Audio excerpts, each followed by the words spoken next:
दूसरों की सफलता को जानने के बजाय दूसरों की सफलता को जानने के बजाय अपनी सफलता को पाने के लिए काम करें। देखिए, इसका मतलब क्या है?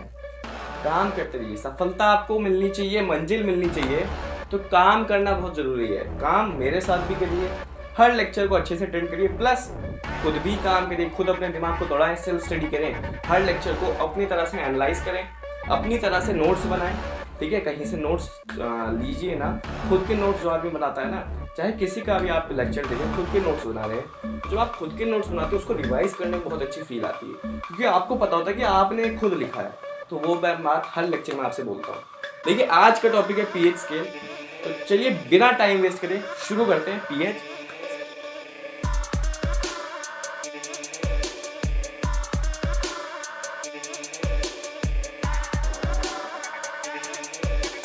अच्छा, पीएच स्केल क्या होता है, इसका थोड़ा सा ब्रीफ इंट्रो मैंने आपको पिछले लेक्चर में भी दिया था। क्या दिया था मैं आपको बताता हूँ।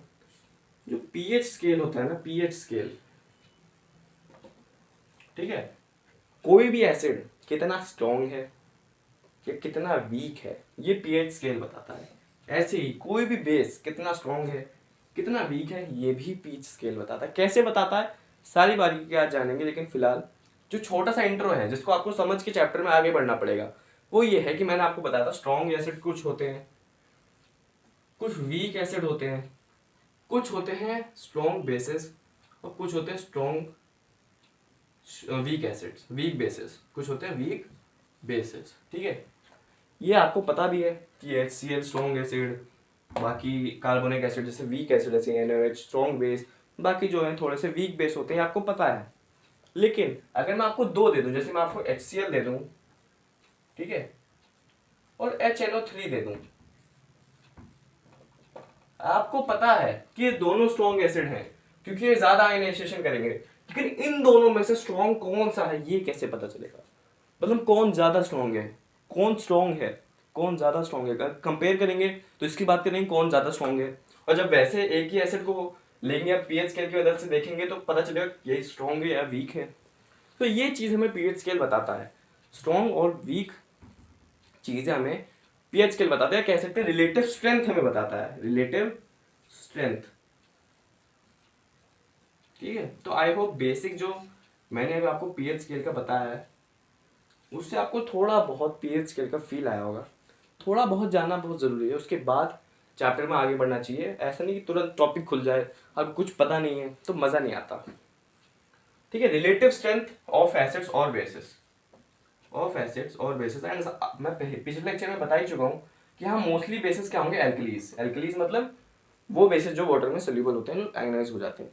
ठीक है, एसिड्स तो होते ही हैं, तभी तो एसिडिक प्रॉपर्टीज दिखाएंगे। ये सारी बातें हम पिछले से पिछले मतलब जितने भी लेक्चर अभी तक हम अटेंड कर चुके हैं, ये सारी बातें हमने करी हैं।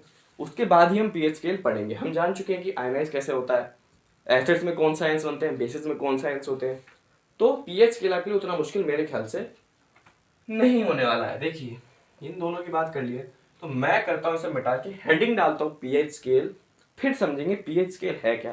तो देखिए, अगर मैं इस सबको मिटाऊं, बेसिक आई होप आपने समझ लिया होगा। बेसिक समझना बहुत जरूरी है, बेसिक समझना बहुत ज्यादा जरूरी है।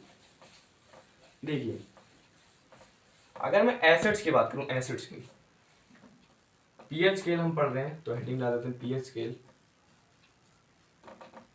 अगर मैं एसिड्स की बात करूं तो हम सबको पता है, हम सबको पता है मतलब आपको भी पता है, मुझे भी पता है कि जब एसिड सोल्यूबल डिसॉल्व होते हैं वाटर में तो H+ आयंस आयनाइज होते हैं, सभी को पता है। तो in dissolving in water they produce H+ AQ ions. इस कंसेप्ट की सारी बारीकियां हम पढ़ चुके हैं, H+ AQ आयंस। ठीक है, अब मैंने आपको पिछले लेक्चर में बताया भी था कि स्ट्रॉन्ग एसिड और वीक एसिड क्या होते हैं। जो एसिड ज्यादा H+ आयंस को प्रोड्यूस करेंगे वाटर में डिसॉल्व होने के बाद, वो स्ट्रॉन्ग एसिड्स होंगे। जो एसिड्स वो कम H+ आयंस प्रोड्यूस करेंगे कंपैरिजन में दूसरे से, तो वो वीक एसिड्स होंगे। ये बात आप सभी को पता है। मतलब जो एसिड्स वाटर में डिसॉल्व होने के बाद ज्यादा H+ आयंस प्रोड्यूस कर देंगे, कंप्लीटली आयनाइज हो जाएंगे, वो स्ट्रॉन्ग एसिड्स हो जाएंगे। जो कम होंगे, जो पार्शली आयनाइज हो जाएंगे, वो थोड़े वीक होंगे। ऐसे ही बात कर सकते हैं हम बेसिस की, ऐसे ही बात कर सकते हैं हम बेसिस की। देखो जब बेसिस को डिसॉल्व करते हैं ना वाटर में, तो OH माइनस आयंस प्रोड्यूस होते हैं। क्या? OH minus AQ ions produce होते हैं। इसकी भी, इस कंसेप्ट की भी पूरी बारीकी हम पिछले लेक्चर में जान चुके हैं। तो जो बेसिस हैं वाटर में डिसॉल्व होने के बाद OH minus AQ ions dissolve करेंगे। अब जो बेसिस, ध्यान से सुनिए, जो बेसिस कंप्लीटली आयनाइज हो जाएंगे, इसका मतलब ज्यादा अमाउंट में OH माइनस आयंस प्रोड्यूस करेंगे, वो स्ट्रॉन्ग हो जाएंगे। जो रिलेटिवली कंपेरेटिवली कम करेंगे, वीक एसिड्स हो जाएंगे। बात समझ में आ रही है? जो पार्शली करेंगे कम, जो कंप्लीटली आयनाइज हो जाएंगे वो ज्यादा स्ट्रॉन्ग, कम स्ट्रॉन्ग। तो ये मैंने पिछले लेक्चर में बताया था, ये आपको कंसेप्ट पता है, ठीक है। अब भैया एक साइंटिस्ट थे, ठीक है, एक साइंटिस्ट थे, उन्होंने क्या बनाया, एक पीएच स्केल बनाया। एक साइंटिस्ट आए, साइंटिस्ट का नाम मुझे अभी यहाँ याद नहीं आ रहा, उतना ज़रूरी भी नहीं है, लेकिन एक साइंटिस्ट आए, उन्होंने पीएच स्केल बनाया, पीएच स्केल। अच्छा, यहाँ इस पीएच का मतलब क्या है? काफ़ी लोग बताते हैं कि पी का मतलब होता है पावर, और एच को हम यहाँ मान सकते हैं हाइड्रोजन आयन। हाइड्रोजन आयन की मतलब किसमें ज्यादा हाइड्रोजन आयन का कंसंट्रेशन है। ऑब्वियसली एसिड्स में ज्यादा हाइड्रोजन आयन का कंसंट्रेशन होगा, तो उनकी पावर ज्यादा होगी, यानी पीएच स्केल पे वो ज्यादा पावरफुल होंगे। यहां से इसके नाम से थोड़ा बहुत मीनिंग दिख रहा है, ये अभी हमने पूरा अंडरस्टैंडिंग किया, थोड़ा नाम से पता चल रहा है कि जो हाइड्रोजन आयन्स होंगे ना किसी भी में, वो अगर ज्यादा होंगे तो पीएच स्केल पावरफुल होगा, थोड़ी बहुत उन पर ज्यादा पावर होगी। थोड़ा बहुत समझ में आ रहा होगा, आप इसको पूरा डिटेल में समझते हैं। ठीक है, पीएच स्केल में उन्होंने नंबरिंग करी, क्या करी? नंबरिंग करी 0 to 14। अरे भैया स्केल देखी है, नॉर्मल स्केल जानते हैं, एक तो 15 सेंटीमीटर वाली होती है, लोहे की स्केल आती है 30 सेंटीमीटर वाली। इन्होंने अपनी अलग ही गजब सी स्केल बनाई है जिसमें 0 to 14 नंबरिंग है, 0 to 14। ठीक है, मतलब एक स्केल ली, ठीक है, यहाँ है 0, यहाँ है 14, और यहाँ मान लीजिए 7 है बीच का इनका। ठीक है, इन्होंने स्केल किसकी बनाई? जैसे हम जो नॉर्मल स्केल यूज करते हो सेंटीमीटर्स में होती है, कि भैया मेजर सेंटीमीटर्स में कर रहे हैं, ये किस में मेजर कर रहे हैं? हाइड्रोजन आयंस का कंसंट्रेशन मेजर कर रहे हैं। H+AQ आयंस का कंसंट्रेशन ये इस स्केल में मेजर करते हैं। क्या कहते हैं? इस स्केल में मेजर करते हैं। अब देखिए, एक बहुत इंपॉर्टेंट बात यहां समझने वाली है, बहुत ज्यादा इंपॉर्टेंट, कि जो पीएच स्केल की वैल्यू होगी ना, पीएच स्केल की जो वैल्यू है, वैल्यू ऑफ पीएच स्केल, वो इनवर्सली प्रोपोर्शनल होगी हाइड्रोजन आयंस के कंसंट्रेशन से। ये बात जिसको, ये किसी बुक में नहीं लिखी होती, लेकिन ये बात जिसको समझ में आ गई वो जीत गया पीएच स्केल की कहानी। ये जो पीएच स्केल की वैल्यू होगी, जो यहाँ वैल्यू होगी, मतलब 1 आएगी, मान लो 2 आएगी, 3 आएगी, वो इनवर्सली प्रोपोर्शनल होगी हाइड्रोजन आयन के कंसंट्रेशन से। यानी जितना ज्यादा हाइड्रोजन आयंस कंसंट्रेशन उतनी कम पीएच वैल्यू। फिर से, जितना ज्यादा हाइड्रोजन आयन कंसंट्रेशन उतनी कम पीएच वैल्यू, और जितना कम हाइड्रोजन आयन कंसंट्रेशन आयन उसकी ज्यादा पीएच वैल्यू। ठीक है, मतलब अब देखो इसको मतलब समझना शुरू करते हैं। अब बहुत मजा आने वाला है, कान खोल के सुनिएगा। नोट्स इसमें आप ना बनाए तब भी चलेगा, लेकिन समझना बहुत जरूरी है। ठीक है, तो मैं ये सब मिटा देता हूँ, ये जो मैं समझ गई है, और आपको डिटेल में समझता हूँ। लेकिन अभी फिलहाल ये समझ में आना चाहिए कि पीएच स्केल एक भाई साइंटिस्ट ने बनाई, ठीक है, बना दी उसने क्या करा? स्केल बना दी है। हम लोग नॉर्मल स्केल सेंटीमीटर में मेजर करते हैं, इन भाई साहब ने H+AQ आयंस के कंसंट्रेशन को मेजर करा स्केल पर। ठीक है, 0 to 14 उनकी नंबरिंग थी, 0 to 14, बीच में पड़ेगा 7, सबको पता है। ठीक है, फिर एक इंपॉर्टेंट कंक्लूजन उन्होंने बताया कि जो वैल्यू ऑफ पीएच स्केल है, यानी मान लो यहाँ पे वैल्यू 1 है, 2 है, ठीक है, वो इनवर्सली प्रोपोर्शनल है H+AQ आयंस की। मतलब जितना ज्यादा H+AQ आयंस कंसंट्रेशन होगा उतनी कम पीएच वैल्यू होगी, और जितना कम H+ आयंस कंसंट्रेशन होगा उतनी ज्यादा पीएच वैल्यू होगी। इतनी बात आई होप क्लियर होगी। अब बढ़ते हैं आगे, अब और इस पर डिटेल में बात करते हैं कि इसका मतलब है क्या, या इस H+AQ आयंस ज्यादा होगी तो क्या होगा। काफी बच्चों के दिमाग में अभी आ गया होगा कि H+AQ आयंस तो होते हैं जिनके पास एसिड्स होता है, यानी जितने भी एसिड होंगे उनकी तो H+, मैं भी समझाता हूँ यहाँ पे, अच्छा नहीं लगेगा इसलिए मैंने बोला था कि मैं डिटेल में समझाता हूँ आप लोगों को, लेकिन काफी बच्चों के समझ भी आ गया होगा। जिन लोगों ने पहले से पढ़ रखा होगा उनको तो और समझ में आ गया होगा पहले ही। जो नए पढ़ रहे हैं, फिर पहली बार पढ़ रहे हैं, लेकिन जिन्होंने पिछले लेक्चर भी पता है उनको H+ आयंस किस में एसिड्स में प्रोड्यूस होते हैं, वो भी निकाल ले जाएंगे। जो नहीं निकाल पा रहे, जो नहीं क्रैक कर पा रहे, उनको मैं अभी क्रैक करवा देता हूँ, कोई दिक्कत नहीं है, अभी समझा देता हूँ। पहले हमने क्या लिखा, value of pH scale, value of pH scale inversely proportional है H+ ions, H+ AQ ions के कंसंट्रेशन से। इतनी बात हमें पता है, ठीक है। अब जो H+ AQ आयंस है, ये चीज, ठीक है, ये चीज आपको पता है एसिड शो करते हैं। कौन? एसिड्स, एसिड शो करते हैं, ठीक है। और हमें एक और बात बताओ, जो पीएच स्केल है, मान लो ये स्केल है, ठीक है, 0 to 14 और बीच में पड़ेगा 7, ठीक है। ये मैं पता कि ऐसे इसका ऑर्डर ऐसे होगा, H+ आयंस ऐसे, ठीक है, मतलब H+ आयंस इसमें बिछे हुए हैं। बात समझ में आई? अब मैंने बोला कि ज्यादा H+ आयंस कंसंट्रेशन, ज्यादा, मान लो मैंने यहाँ पे, ये पीएच स्केल क्या होता है, पेपर का बना होता है, ठीक है, पेपर का बना होता है। तो मैंने इस पे एसिड डाला, ठीक है,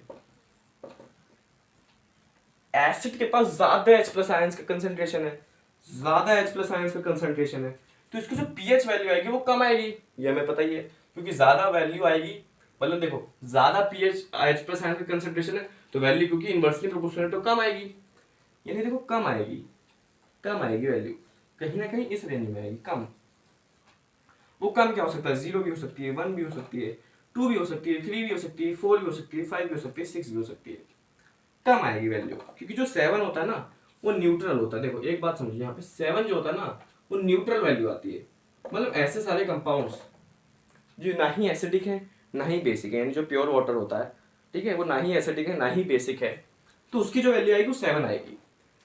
यानी जितने एसिड्स होंगे उनकी वैल्यू कहीं ना कहीं 0 से 6 के रेंज में लाई करेगी, उनकी पीएच वैल्यू। मतलब ये एक पेपर है, पीएच स्केल है एक, इस पर मैंने एसिड डाला, तो कहीं ना कहीं कोई भी एसिड डाला, HCl, कार्बोनिक एसिड, कोई भी एसिड, तो उसकी जो वैल्यू आएगी ना वो कहीं 0 से 6 के रेंज में आएगी, 0 से 6 के रेंज में। और देखो जितनी कम वैल्यू, जितनी कम वैल्यू उतना ज्यादा H+ आयंस कंसंट्रेशन, ये तो हमें पता है। इससे इसको याद रखना बहुत जरूरी है, इसको याद रखना बहुत जरूरी है। जितनी ज्यादा, जितनी कम वैल्यू उतना ज्यादा H+ आयंस कंसंट्रेशन, यानी जो स्ट्रॉन्ग एसिड होंगे ना उनकी कम वैल्यू होगी। ये तो बात समझ में आ रही है, जितनी कम वैल्यू उतना ज्यादा H+ आयंस कंसंट्रेशन। और हमें एक बात पता है कि जितना ज्यादा H+ आयंस कंसंट्रेशन उतना स्ट्रॉन्ग होता है एसिड। तो यहां से एक और कंक्लूजन निकलेगा कि वैल्यू जितनी कम हो उतना स्ट्रॉन्ग एसिड होगा। यानी जो HCl वाले एसिड है, HNO3 वाले एसिड जो स्ट्रॉन्ग है, उनकी वैल्यू बहुत कम होगी, यही कहीं लाई करेंगे 0 से 1 या 2 के रेंज में, ठीक है। और जो वीक एसिड होंगे वो भी इसी रेंज में लाई करेंगे, लेकिन उसकी वैल्यू थोड़ा ज्यादा होगी, वो कहीं 5-6 के रेंज में लाई करेंगे। बातें समझ में आ रही कि नहीं आ रही? पीएच स्केल को समझना बहुत जरूरी। अगर ये कंक्लूजन पता है, देखो आप चीजें याद भी कर सकते हो, यहाँ पे आप चीजें याद भी कर सकते हो कि भैया 7 न्यूट्रल होता है, 0 से 7 के बीच में सारे एसिड्स होंगे, और अभी मैं बताने वाला हूँ कि 7 से 14 में सारे बेसिस होंगे। वो क्यों होंगे भी समझाता हूँ, लेकिन खाली मैंने अभी इतना बताया कि 0 से 7 के बीच में एसिड होंगे और 7 एक न्यूट्रल है। न्यूट्रल मतलब जो भी वाटर वैसे कंपाउंड्स होंगे जो ना एसिडिक हैं ना बेसिक, उनकी वैल्यू 7 आएगी, ठीक है, इतना मैंने बताया। अब काफी बच्चे इसको याद कर लेंगे, ठीक है, हम याद करके जाएंगे, हम स्कूल याद करके जाएंगे कि 0 से 7 के बीच एसिड्स होते हैं। लेकिन कभी क्वेश्चन ऐसा फंसाने वाला पूछ देता है, या जो बच्चे याद करके जाते हैं उनको ये भी नहीं पता होता कि स्ट्रॉन्ग एसिड इस रेंज में आते हैं और वीक एसिड इस रेंज में आते हैं, क्योंकि उनको ये कंक्लूजन ही नहीं पता होता।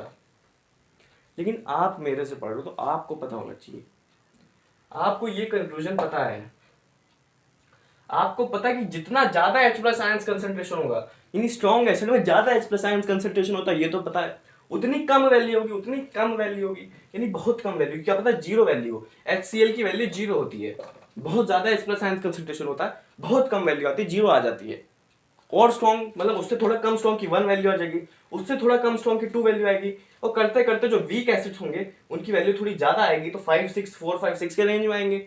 जो बीच वाले एसिड होते हैं वो 3 की रेंज में होंगे। तो तो ये समझ में आ रही है बातें कि नहीं आ रही? अगर नहीं आ रही तो कमेंट में जरूर लिखना, फिर से समझाऊंगा। ये पीएच स्केल वाला कंसेप्ट बहुत प्यारा कंसेप्ट है, समझ में आना चाहिए।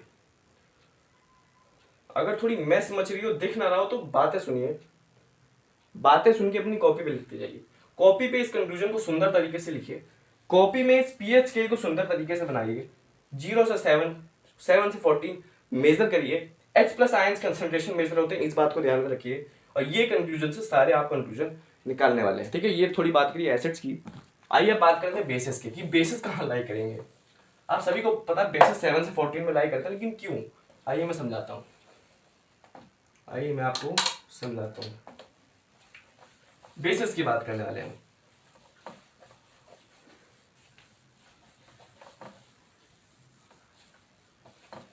अच्छा, एक और कंसेप्ट है कि लोग बोलते हैं कि प्योर वाटर डिस्टिल क्यों होता है।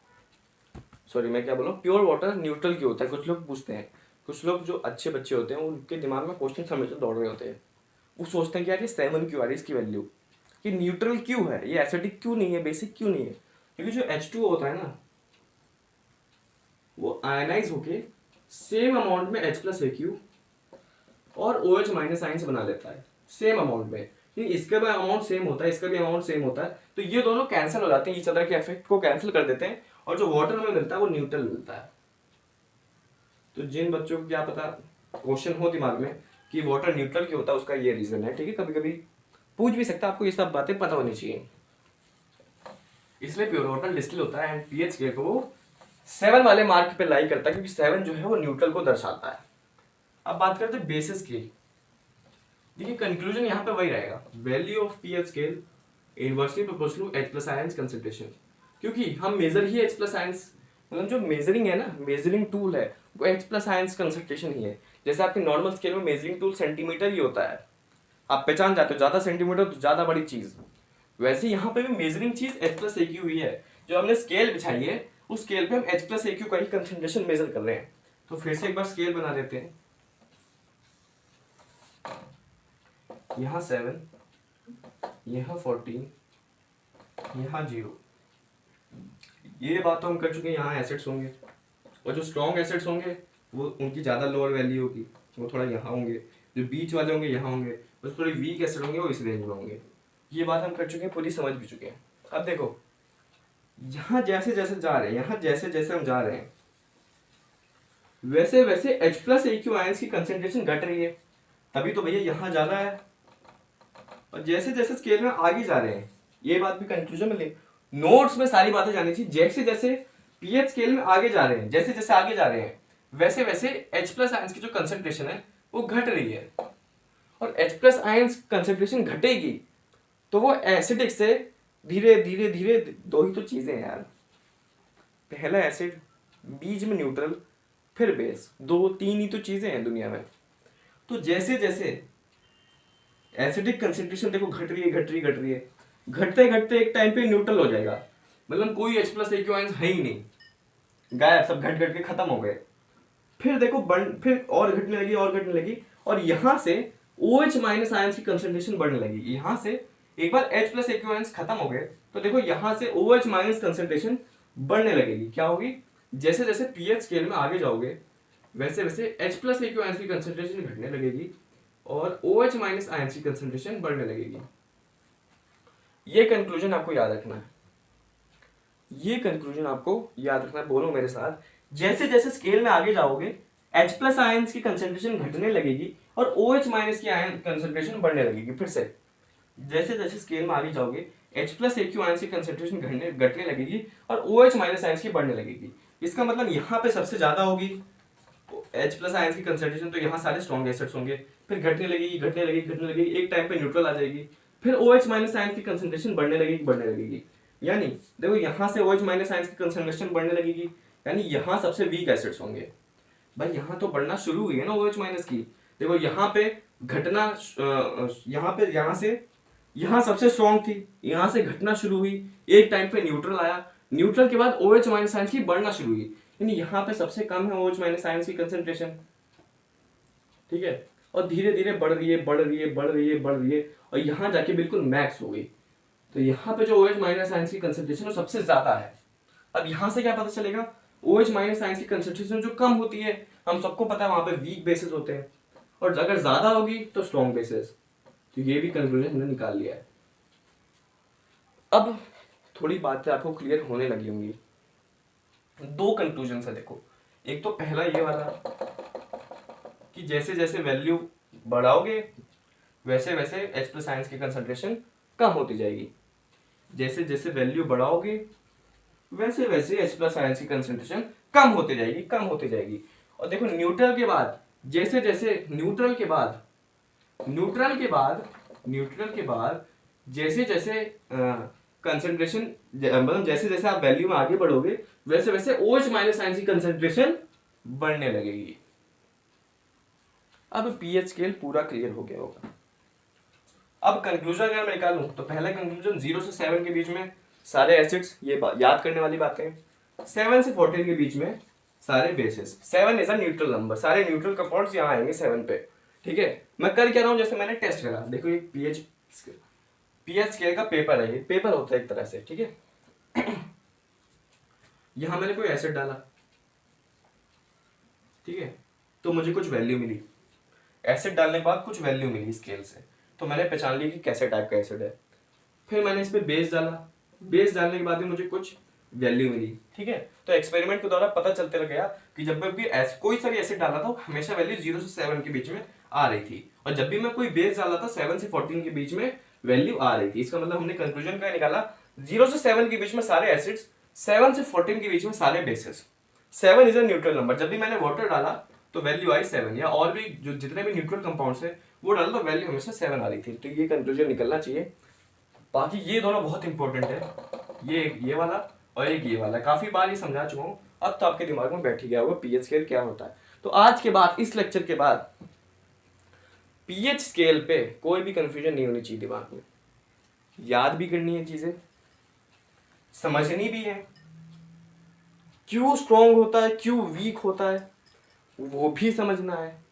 ये सारी चीजें आपको समझनी पड़ेगी। तो चलिए अब मैं एक अच्छा सा पीएच स्केल बनाता हूँ, फिर आपको कंक्लूजन दिखाता हूँ। होप कि पीएच स्केल के बारे में सारे कंक्लूजन्स आपने अपनी नोट्स में लिख लिए होंगे, उनको बार बार रिवाइज करते रहिएगा, अपनी एनसीईआरटी बुक की रीडिंग मारिएगा। पीएच स्केल आई होप कि बाद में आपका पक्का क्लियर हो गया होगा। ठीक है, अब देखिए एक मैं यहाँ पे लिस्ट दे रहा हूँ, ये रही लिस्ट। यहाँ कुछ सब्सटेंसेस लिखे हैं, कंसंट्रेटर जो भी H2SO4 है, HCl है, ये सारे सब्सटेंसेस लिखे हैं, उनकी पीएच वैल्यू लिख रखी है। तो ये वैल्यूज आपको याद करनी है। कुछ 20 सब्सटेंस हैं, मैं चाहता हूँ कि आप ये वैल्यूज याद कर लें, क्योंकि कभी कभी ये वैल्यूज इंपॉर्टेंट हो जाती है। ये जो इंपॉर्टेंट सब्सटेंस है इनकी वैल्यू आपको याद होनी चाहिए। जैसे आपको ये याद होनी चाहिए कि जो HCl की वैल्यू है वो 0 है, यानी सबसे स्ट्रॉन्ग एसिड है। सबसे कम वैल्यू तो सबसे स्ट्रॉन्ग एसिड। जो अपना वाटर है उसकी जो पीएच वैल्यू 7 है। ऐसे ऐसे करते करते जितनी भी मैंने 20 सब्सटेंस दे रखे उनकी वैल्यूज आप याद कर लीजिए, आपके लिए ज़्यादा बेनिफिशियल होगा। उसके बाद जो बची हुई बात मुझे करनी है आपसे, वो है यूनिवर्सल इंडिकेटर के बारे में। यूनिवर्सल इंडिकेटर क्या होता है? देखिए पहले लेक्चर में हमने पढ़ा था natural indicator, synthetic indicator, olfactory indicator. ये 3 टाइप्स के इंडिकेटर हमने पढ़े थे। इंडिकेटर क्या होता है? एसिड्स और बेसिस कौन कौन सब्सटेंस है उसको टेस्ट करने के लिए इंडिकेटर के यूज करते हैं। ठीक है, फिर हमने नेचुरल पढ़ा, सिंथेटिक पढ़ा, ऑल्फैक्टरी पढ़ा। सबसे पहले लेक्चर की बात करूँ मैं, आज एसिड्स बेस जब खत्म होने वाला है हमारा, तो आज बात उठी है सबसे लास्ट में यूनिवर्सल इंडिकेटर के बारे में। देखो यूनिवर्सल इंडिकेटर जो होता है ना, काफी टाइप्स के इंडिकेटर का मिक्सचर होता है, mixture of several indicators, mixture होता है। ठीक है, इसका काम क्या होता है? देखो जो नॉर्मल इंडिकेटर्स होते हैं ना वो हमें ये बताते हैं कि ये एसिड है बेस है, लेकिन जो यूनिवर्सल इंडिकेटर होते हैं वो हमें स्ट्रेंथ बताते हैं, एसिड्स और बेस की, स्ट्रेंथ ऑफ एसिड्स और बेस की।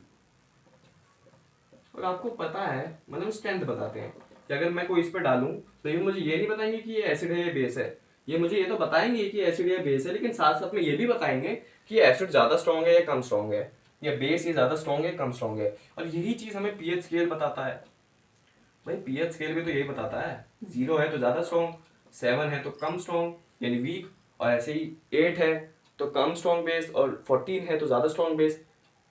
देखो पीएच स्केल दो चीज़ें बताता है, एक तो बेस है, एसिड है या न्यूट्रल सब्सटेंस है, ये तो बताता ही है कि अगर 0 से 7 के बीच में वैल्यू आई तो एसिड है, 7 से 14 के बीच में वैल्यू आई तो बेस है, 7 आई तो न्यूट्रल। ये तो पीएच स्केल बताता ही है। वो नॉर्मल इंडिकेटर भी आपको बता देगा कलर चेंज के माध्यम से। लेकिन जो पीएच स्केल एक्स्ट्रा क्या बताता है, आपको स्ट्रेंथ भी बता देता है कि अगर वैल्यू 0 आई तो ज़्यादा स्ट्रॉन्ग एसिड, अगर वैल्यू 6 आई तो कम यानी वीक एसिड, अगर वैल्यू 8 आई तो वीक बेस, और अगर 14 आई तो स्ट्रॉन्ग बेस। ये सारी बात हम कर चुके हैं, आपको याद हो जानी चाहिए अब तक, ठीक है। समझे हो ना। यहाँ पे देखो वैल्यू सबसे ज्यादा H प्लस आयंस की तो सबसे स्ट्रॉन्ग एसिड, यहाँ वैल्यू घट रही है धीरे धीरे तो यहाँ सबसे वीक बेस, एक टाइम पे न्यूट्रल सब्सटेंस, उसके बाद OH प्लस आयंस की कंसंट्रेशन बढ़ने लगेगी तो यहाँ पे सबसे कम होगी OH माइनस आयंस की कंसंट्रेशन, क्योंकि अभी तो बढ़ना शुरू हुई है। तो यहाँ वीक बेस आएंगे, फिर धीरे धीरे बढ़ते बढ़ते बढ़ते लास्ट में सबसे ज्यादा हो जाएगी तो यहाँ पे स्ट्रॉन्ग बेस आएंगे। तो आई होप इतनी बात आप समझ चुके हैं। यानी कंक्लूजन क्या निकला, pH scale is an universal indicator, litmus is a natural indicator, phenolphthalein is a synthetic indicator, vanilla extract is a olfactory indicator. इसी की तरह pH scale is a mixture of several indicators and it is known as universal indicator. तो ये कभी कभी पूछ भी लेता है बोर्ड एग्जाम में कि give one example of a universal what is universal indicator. तो आप बोलेंगे universal indicator is a mixture of several indicators, फिर वो बोलेगा एग्जांपल बताइए तो एग्जांपल आप बोलेंगे पीएच स्केल। और फिर वो ये भी पूछ सकता है कि यूनिवर्सल इंडिकेटर का यूज क्या है, तो आप बोलेंगे कि यूनिवर्सल इंडिकेटर हमें ये तो बताता ही है कि एसिड है बेस है, लेकिन साथ साथ में ये भी बताता है कि स्ट्रेंथ क्या है एसिड की और बेस की। मेरे ख्याल से आपको सारी बातें मक्खन तरीके से पता चलने लगी होंगी, बस नोट्स साथ साथ में बनाते जाएगा। तो मेरे ख्याल से यूनिवर्सल इंडिकेटर क्या होता है ये भी आपको पता है। अब एक बात समझिए, जो नेचुरल इंडिकेटर होते हैं और जो सिंथेटिक इंडिकेटर होते हैं, जो नेचुरल इंडिकेटर होते हैं, जो सिंथेटिक इंडिकेटर होते हैं, वो कलर के चेंज के माध्यम से हमें बताते हैं कि एसिड या बेस है। देखो बात समझ में आने की नहीं आ रही है, ये बात समझना बहुत जरूरी है, कहीं काफी बच्चे फंसते हैं। जो नेचुरल इंडिकेटर होते हैं जैसे लिटमस पेपर, जो सिंथेटिक इंडिकेटर होते हैं फेनोल्फथालीन का एग्जांपल ले लिया और ऑरेंज एक्सट्रैक्ट जितने भी हैं, वो कलर के चेंज के माध्यम से बताते हैं कि एसिड है या बेस है। ऑल फैक्ट्री इंडिकेटर तो अलग चीज़ है, वो स्मेल के माध्यम से बताते हैं, उसको भी रहने देते हैं। तो जैसे नेचुरल और सिंथेटिक इंडिकेटर कलर के चेंज के माध्यम से हमें बताते हैं कि ये एसिड है या बेस है, उसी प्रकार यूनिवर्सल इंडिकेटर भी चेंज इन कलर की प्रॉपर्टी के ऊपर बेस्ड है। मतलब जो पीएच स्केल होता है ना, जो अभी हम वैल्यूज कर रहे थे, वो पीएच स्केल एक्चुअली में कलर के चेंज के माध्यम से हमें बताता है कि कौन सा एसिड है, ज्यादा स्ट्रॉन्ग है वीक स्ट्रॉन्ग है। अभी बातें समझ नहीं आ रही होंगी, एक फोटो देख लो यहाँ पे, ये फोटो देखो, ये फोटो आप अभी स्क्रीन पे चली हुई देखो। सबसे पहले एक एसिड है, सबसे पहले वहां लिखा स्ट्रॉन्ग एसिड, उस स्ट्रॉन्ग एसिड के देखो गाढ़ा लाल रंग है, बहुत डार्क रेड कलर, ठीक है। फिर जैसे जैसे आप आगे बढ़ोगे वैसे वैसे एसिड्स की कंसंट्रेशन घटती जाएगी, तो देखिए कलर थोड़े लाइट होते जाएगा। एक टाइम पे न्यूट्रल टाइम पे कलर ग्रीन हो गया, फिर देखिए फिर थोड़ा और गाढ़ा होने लगा, और स्ट्रॉन्ग बेसिस के पार्ट में आके ये डार्क ब्लू हो गया, पर्पल टाइप का कलर हो गया। देखा ना, इसका मतलब शुरू में जब एसिड, मैं लिख लेता हूं अच्छे से, ये वैल्यूज तो है ही, वैल्यूज तो आपको याद करनी है, लेकिन आपको चेंज इन कलर भी याद रखना है। क्योंकि जब आप पीएच स्केल पे या एसिड या बेस या कोई वाटर डालते हो तो वो वैल्यू नहीं देता मुझे, वो कलर देता है। उस कलर से हम पहचान लेते हैं कि ये क्या चीज है, और कैसा कलर देता है वो मैंने अभी आपको फोटो में दिखाई दिया। तो अगर मैं इसको कंक्लूड करूं, ये लास्ट बात है पीएच स्केल के ऊपर, इसको कंक्लूड करना बहुत जरूरी है कि पीएच, पहली बात तो यूनिवर्सल इंडिकेटर यानी पीएच स्केल भी नेचुरल और सिंथेटिक इंडिकेटर की तरह काम करते हैं, चेंज इन कलर की प्रॉपर्टी के ऊपर बेस्ड है। दूसरी बात, वो लोग, उन लोगों की हमें बिहेवियर तो पता है कि जब रेड लिटमस ब्लू में बदलेगा, ब्लू रेड में बदलेगा तो क्या होता है, एसिड बेस होता है। इसका बिहेवियर ऐसा है कि जब ये स्ट्रॉन्ग एसिड होगा ना तो डार्क रेड कलर देगा, और जैसे जैसे कंसंट्रेशन घटेगी तो ये कलर लाइट होता जाएगा, लाइट रेड, फिर येलो होता जाएगा, येलो हो जाएगा एक टाइम पे। यानी जब येलो होगा तो हमें पता चल जाएगा कि ये वीक बेस है, वीक एसिड है, और जब ये डार्क रेड होगा तो हमें पता चल जाएगा स्ट्रॉन्ग एसिड है, ठीक है। फिर एक टाइम पे ग्रीन हो जाएगा, यहाँ पे ग्रीन हो जाएगा। ग्रीन का मतलब ये न्यूट्रल है। फिर ये फिर से थोड़ा डार्क होता जाएगा, डार्क ग्रीन होता जाएगा, डार्क ग्रीन होने के बाद डार्क ब्लू होता जाएगा, और यहाँ पे जाके वायलेट, पर्पल और बहुत ही डार्क ब्लू आ जाएगा। तो बहुत ही ज्यादा डार्क ब्लू का मतलब ये स्ट्रॉन्ग बेस है, और थोड़ा लाइट ग्रीन मतलब थोड़ा डार्क ग्रीन का मतलब में यहाँ पे थोड़ा देखो ना डार्क होना शुरू हो जाएगा। तो जो थोड़ा सा डार्क ग्रीन कलर होता है उसका मतलब वीक बेस है, और जो बिल्कुल ड्राई सॉरी डार्क ब्लू बिल्कुल पर्पल कलर होता है वो स्ट्रॉन्ग बेस है। तो ये थोड़ा इसका बिहेवियर सा है, ये समझना बहुत जरूरी है। एक्चुअल में वो वैल्यू नहीं देता, वो चेंज इन कलर देता है। उस चेंज इन कलर, देखो वैल्यूज तो साइंटिस्ट ने हमें दे दी ताकि हमें आसानी से पता चले, लेकिन असल में पीएच स्केल क्या देता है, कलर्स देता है। उस कलर्स के बिहेवियर को जान के हम पता लगा सकते हैं कि कौन ज्यादा स्ट्रॉन्ग है कौन ज्यादा वीक है। यहाँ सारी बातें खत्म होती हैं पीएच स्केल के बारे में। आई होप पीएच स्केल आपको क्लियर होगा। बहुत ही इंपॉर्टेंट चीज़ थी, इसलिए मैंने इसको अलग लेक्चर डिवोट करा। जब भी मैं किसी चीज़ को अलग लेक्चर डिवोट करता हूँ तो समझ जाना बहुत इंपॉर्टेंट चीज़ है, उसे समझना बहुत ज़रूरी है। देखो कितनी बातें हमने यहाँ पे समझी पीएच स्केल के बारे में। अगर मैं चाहता तो आपको पिछले लेक्चर में ये बता सकता था कि पीएच स्केल एक चीज़ होती है जिसमें 0 से 7 में एसिड्स होते हैं, 7 न्यूट्रल होता है और 7 से 14 बेस होते हैं, ठीक है।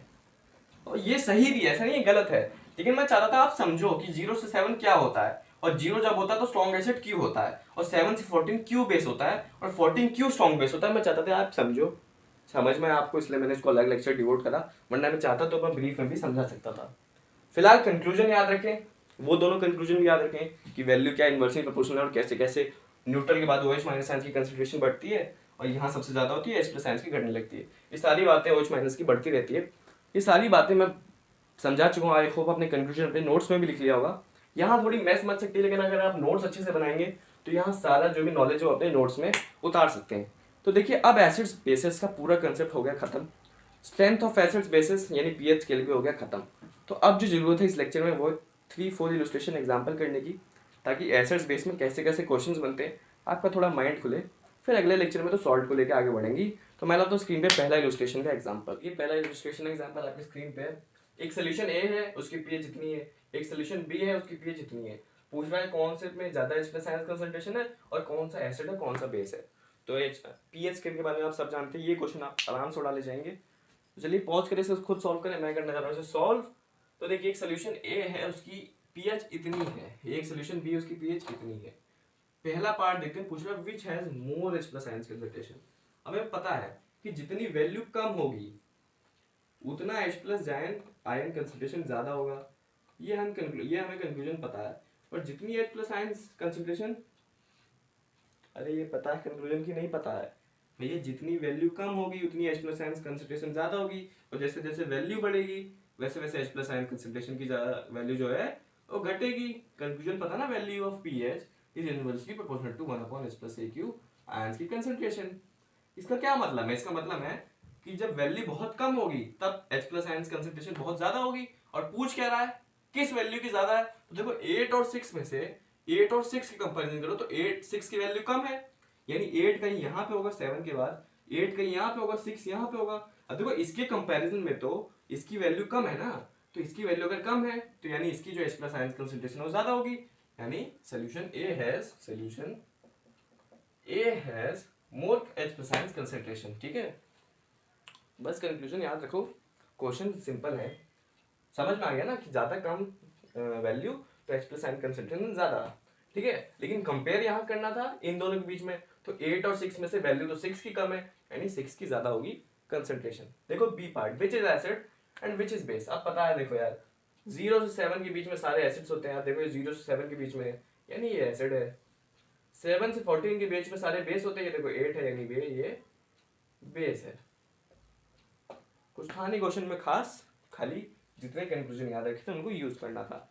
अब देखो सेकंड इलस्ट्रेशन एग्जांपल मैं लाता हूँ स्क्रीन पे। देखिए एक और क्वेश्चन, मार्कर गिर गया है मेरे नीचे। तो फिलहाल जो क्वेश्चन है वो कह रहा है कि ए है, ए की पीएच इतनी है, बी की इतनी है, और पूछ रहा है न्यूट्रल कौन है, स्ट्रांगली एल्कलाइन कौन है, स्ट्रांगली एसिडिक कौन है, वीकली एसिडिक कौन है और वीकली एल्कलाइन कौन है। और फिर बोल रहा है कि इन सारे पीएच वैल्यू को increasing order of H plus ions concentration में अरेंज करिए। तो ये दोनों क्वेश्चन आपसे बन जाने चाहिए, आपको पता है पीएच स्केल का कंसेप्ट क्या है। तो देखिए सबसे पहले तो न्यूट्रल ढूंढ लीजिए, 7 कहाँ लिखा है, न्यूट्रल भैया 7 होता है सबको पता नहीं, जो डी है वो न्यूट्रल है, ठीक है। फिर देखिए स्ट्रॉन्गली अल्कलाइन, यानी सबसे ज्यादा किसकी पीएच है, स्ट्रॉन्गली अल्कलाइन सबसे पता है ना लास्ट में आता है, तो सबसे ज्यादा किसकी पीएच है, सबसे ज्यादा यहाँ पे 11 है, यानी सी है यहाँ पे स्ट्रॉन्गली अल्कलाइन। स्ट्रॉन्गली एसिडिक कहीं यहाँ आता है बिल्कुल लास्ट में, 0 होता है सबसे स्ट्रॉन्गली एसिडिक और 14 होता है सबसे ज्यादा स्ट्रॉन्ग बेस। तो देखिए 0 मतलब बहुत कम किसकी है, सबसे कम देखो ये बी की है, तो यानी बी है स्ट्रॉन्गली एसिडिक। वीकली एसिडिक मतलब यार इस रेंज में आया कहीं पे 4 से 6 के रेंज में कहीं दिख रहा है, ये देखो 4 दिख रहा है यहाँ पे, ये वीकली एसिडिक है ए। फिर जो बचा है वो तो वीकली अल्कलाइन है, लेकिन वीकली अल्कलाइन ये है 7 से 10 के रेंज में जो भी आए, 8 से 10 के रेंज में जो भी आए वो वीकली अल्कलाइन माना जाता है। तो देखो 8 से 10 के रेंज में ये रहा 9, तो ये है ई पार्ट वीकली अल्कलाइन। अब देखो सेकंड क्वेश्चन भी बहुत इजी है। सेकंड क्वेश्चन में बोल रहा है, सेकंड क्वेश्चन बोल रहा है arrange the pH in the increasing order of H+ ion concentration. ये देखो जब हम ऐसे जाते हैं पीएच स्केल में तो हम सबको पता है H+ आयन कंसंट्रेशन घट रही होती है, सबसे ज्यादा यहाँ पे होती है फिर घटना शुरू हो जाती है, ठीक है।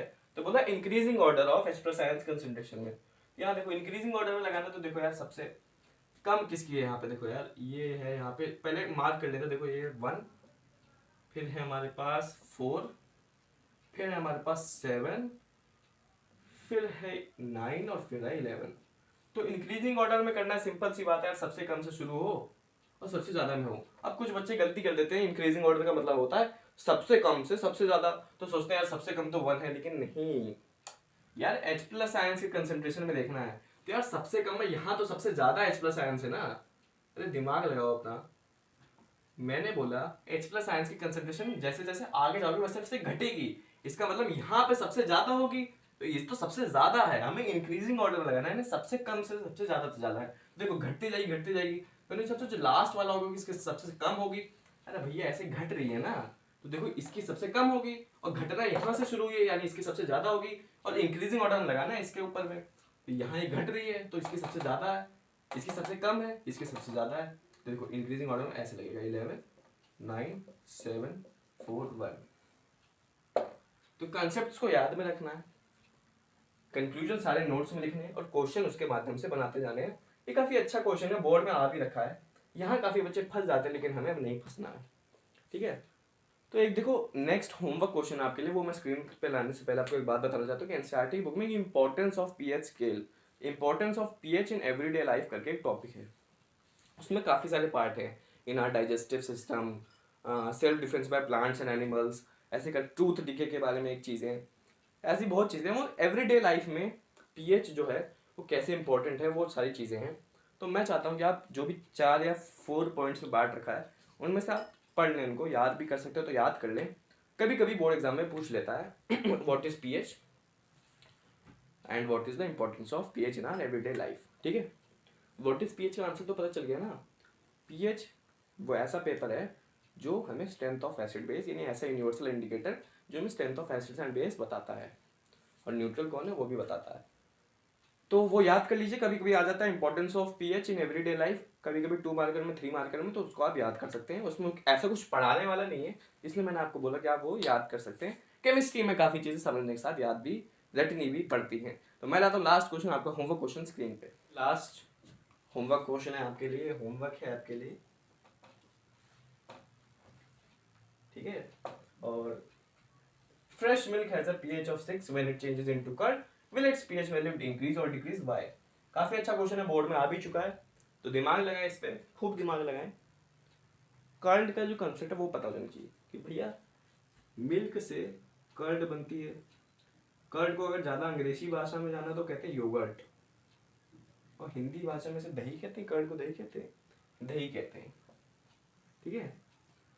तो भैया जब मिल्क से दूध से दही बनती है तो मुझे बताइए वो उसकी पीच डिक्रीज होगी या इंक्रीज। तो एक कंसेप्ट लगाइए कि जब दूध से दही बनेगी तो वो एसिडिक हो जाएगी या बेसिक हो जाएगी, अगर ये पता चल गया तो पीएच वैल्यू तो आप बता ही लेंगे, तो अपनी मम्मी से पूछ सकते हैं या किसी से भी पूछ सकते हैं, खुद दिमाग लगाइए, उसका आंसर मैं नेक्स्ट वीडियो में तो बताऊंगा ही। फिलहाल अभी करते हैं इस वीडियो को एंड, काफी अच्छी बातें होगी आज, पीएच स्केल के बारे में बातें होगी, कल से मतलब अगले लेक्चर से शुरू करेंगे सॉल्ट्स के बारे में, बने रहें, stay tuned with us, stay tuned with AEA यानी अनुराग एजुकेशन एकेडमी। बने रहें, पढ़ते जाएंगे, काफ़ी अच्छे से सिलेबस कंप्लीट होता जा रहा है। इस क्वेश्चन पे थोड़ा दिमाग लगाएं। मैं मिलता हूँ अगले लेक्चर में इस क्वेश्चन के सोल्यूशन के साथ प्लस सॉर्टिंग कंसेप्ट के साथ। तो let's meet in the next lecture. So that's it for today.